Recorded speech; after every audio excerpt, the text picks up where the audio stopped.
All-Mother has sent her to us. Oh, anointed. Here you are. Right here in front of me. Aloy, Hello. how kind of you to spend a moment with me before you depart. There can be no doubt now. You are a blessing made flesh, the will of the goddess incarnate. It's really not that simple, Tirsa. But I guess it's close enough. I know the path ahead will be dangerous. To kill a metal devil sounds impossible, but I believe in you. Thank you. The Nora have suffered terrible losses, Tirsa. What's to become of them now? That will be for the goddess to decide. Only she knows the future. For the moment, my sister matriarchs and I will see to the wounded. And as I promised, anyone who wishes to join you at Meridian, we will declare seekers.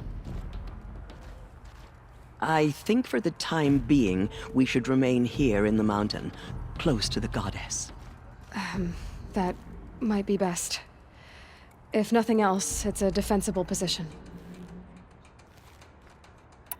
Tirsa, I want to know Rost's story. Why he was made an outcast. He never told me, said he took an oath of silence. What did he do? Oh. Yes, that. What crime did he commit? I will tell you if you wish. But it is a long story. Are you sure you want to hear it now? Of course I want to hear it. Tell me. Rost never committed any crime. He was an outcast by choice. What? What do you mean? Many years ago, before the derangement, before the Red Raids, a band of murderous outlanders, 12 in number, struck without warning. At Mother's Vigil, they took hostages, and then pressed on, headed for Devil's Thirst. Mother's Vigil? Where's that? You would know it as the Forsaken Village, near the Karja border. But at the time, many families lived there. Ross was one of them. His mate hostage. His daughter? What was her name? Alana. She was just 6 years old. Nora Braves couldn't stop 12 Outlanders? Or rescue the hostages? It was quite impossible. We outnumbered them, but every time a Brave came within bowshot, the Outlanders killed a hostage. What did they come here to do? That was never discovered. We couldn't track closely enough to observe them. We know they camped beyond Devil's Thirst for 2 days. There were reports of strange noises. And then, as suddenly as they came, the Outlanders made their way back to the border and disappeared. What happened to Rost's daughter? She was killed? Rost was one of the Braves who tracked the Outlanders, keeping his distance. There were 6 hostages still alive when they reached the border. Alana among them. Rather than release them, the Outlanders slit their throats and left the corpses just across the border, mocking us. Why? Cruelty. They knew the faithful Nora would not leave the sacred land to collect the bodies, let alone pursue them. They thought themselves safe from our vengeance. Are you saying that Rost went after them? That he became an exile? No. Rost was beside himself with grief, but even so, he would never have broken taboo. Then what did he do? He called upon the most terrible and secret rite of the Nora tribe. He begged to be made a Death Seeker. A Death Seeker? What is that? One who dies to go seeking, and in seeking, brings death to others.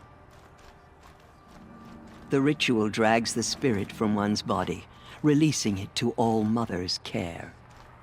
The heart beats, the mind thinks, but the spirit has moved on. I don't understand.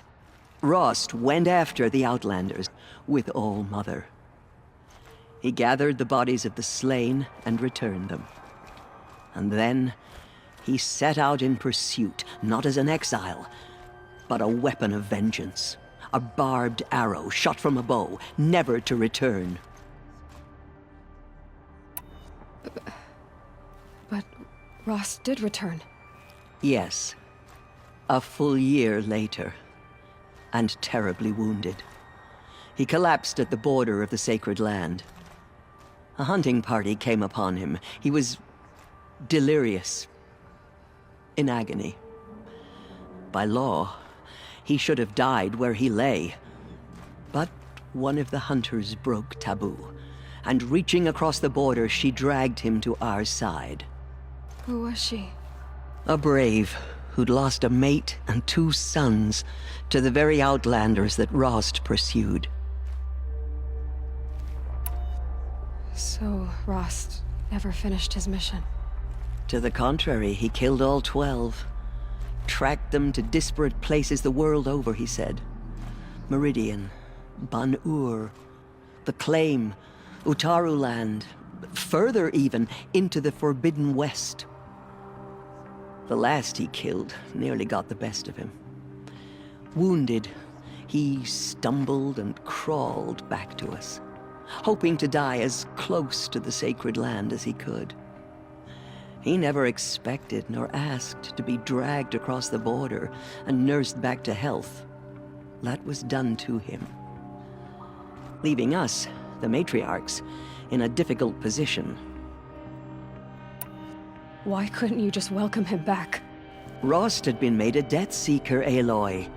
He no longer had any place among the tribe. By law, he should have been driven back out. But we couldn't bring ourselves to do that, so we offered a compromise. You made him an outcast. Yes. We offered to do so on the condition he never speak to anyone of this exception. After all he did, all he suffered, to be declared an outcast was his reward. Rost was overjoyed. He never expected to live another day in the sacred land, let alone the embrace, so close to the goddess. He resolved to spend the rest of his days in solitude, and was happy. Yes. Another compromise. The matriarchs feared you, and would not let you be raised by the tribe. And so we turned to Rost. I knew that he would take care of you, bring you up, teach you to worship All Mother and respect the ways of the tribe. He certainly tried anyway.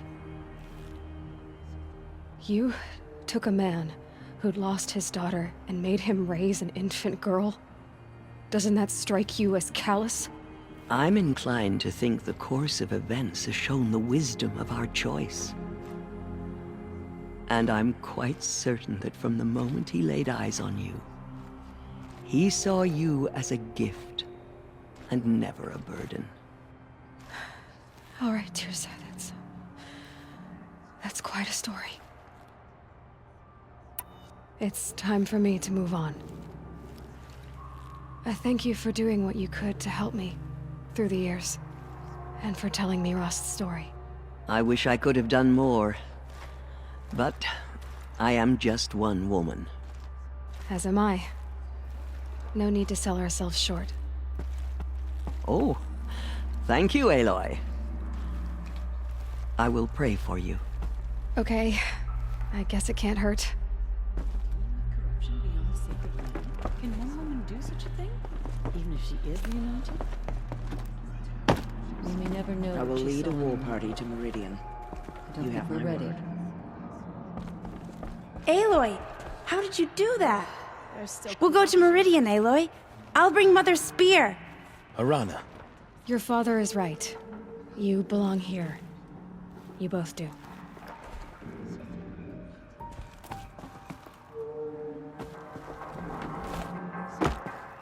Pray for me, Aloy. From your lips to the goddess's ears. Now I see it is no wonder that you saved Nakoa. You, Aloy, are favored by the goddess. Those who spilled our tribe's blood will pay for their desecration. Anointed. I misread the signs. Forgive! I told you, Lansra, I'm not your anointed. Our fallen tribespeople call out justice. The killers will be answered. In all my years, I have never seen The anything anointed will like cleanse that. the corruption beyond the sacred land. The goddess Just like my protects faith 10 Aloy. times over. The goddess speaks through you, anointed. touch of The goddess protects Aloy.